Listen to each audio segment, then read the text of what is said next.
And this is the poetic drama To Remember, which is loosely based on ideas from poems of Dafydd ap Gwilym, the medieval Welsh poet.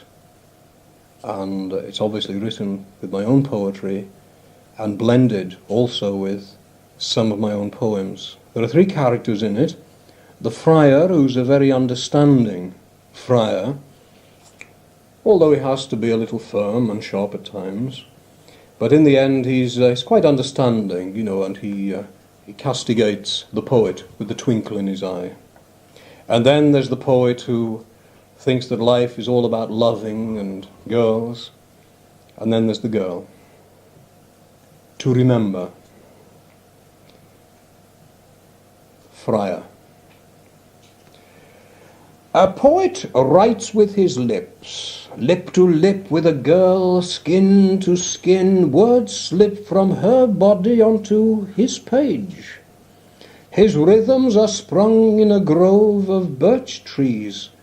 His metaphors are spring pendants. His inspiration is green and blue, splashed with yellow and magenta.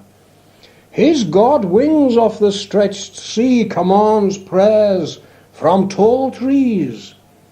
His rosary is dew on the new web. His hymn, words of love, while spread above his slim girl. O much praised girl with whom I lie, you should have heard the words I spoke today with the aging, greying friar. I confessed my sin of loving you, a poet who lacks his black-haired girl, whose desire is entirely without response. I praised you on every hill, yet still remain alone each nightfall, wishing you in bed between me and the wall. I give you good advice. If you have loved the foam-white girl so long, lessen your punishment on Judgment Day. Turn away from poems, be still. On prayers use your skill. God did not redeem man for rhymes and songs. Such things incite to wrongs. Not so, my dear friend. Do not pretend that God will deny the one who loves a girl. 3 things are loved in heaven: fine weather, women, and good health. Fair women right next to God himself. Song makes merry old and young as you desire. Churches, I need verses. What are hymns but poems sung to God? Friend friar, everyone can say a prayer, but few men make a verse.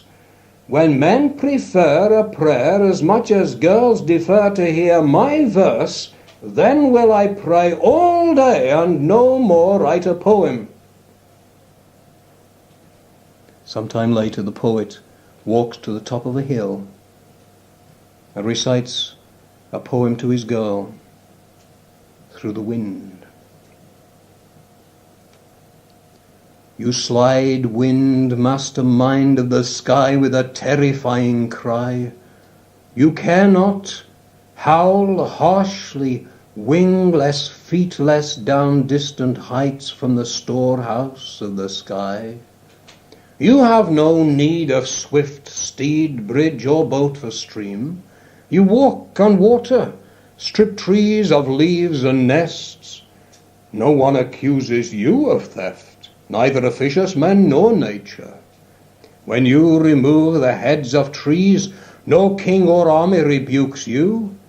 You are not deceived. No one can slay, and fire cannot consume you. Your storms are conceived in an unseen bed. Your young winds grow great, heard across and line the sky. Over 9 wild lands you leap, as though with divine right you trample as you progress, tread clouds, sling snow crystals, and drift in empty heaps. You chant constant creeds from the north. Tell me, where do you go from here? You are wanton on the seashore, violent on the ocean, a persuasive talker, enchanter. You sow seeds, caress leaves, laugh as you hurl yourself on the white breast of the sea. You who wing across the world, go tonight across the bright waters of higher iron and speak clear, falter-free, and not afraid of the small, bent, jealous one. Oh, Morvith is gold. She holds my heart. Her country is close to me. I am exiled and sadly disposed. Oh, with your fierce breath, force the door, I implore you to carry my sighs to her.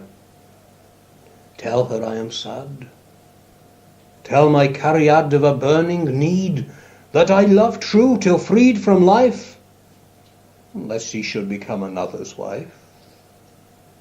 Oh, fly down the highway of the sky to my lovely girl.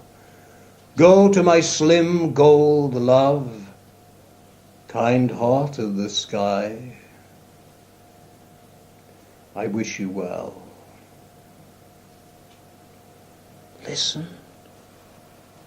The wind throws open the eyelids of the sky.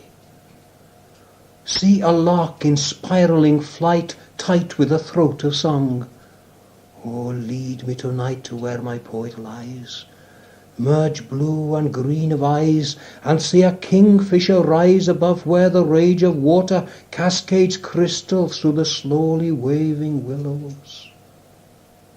His is the subtle touch of a swift swinging tangent to the tessellated clouds. His way is like a falcon to the prey, touches, clutches, then determines his own way. Oh, passionately singing lark, fly high to the one who around me weaved a wall of stars. Lord of the entangled sky, warn my love, tonight I lie beside him until dawn.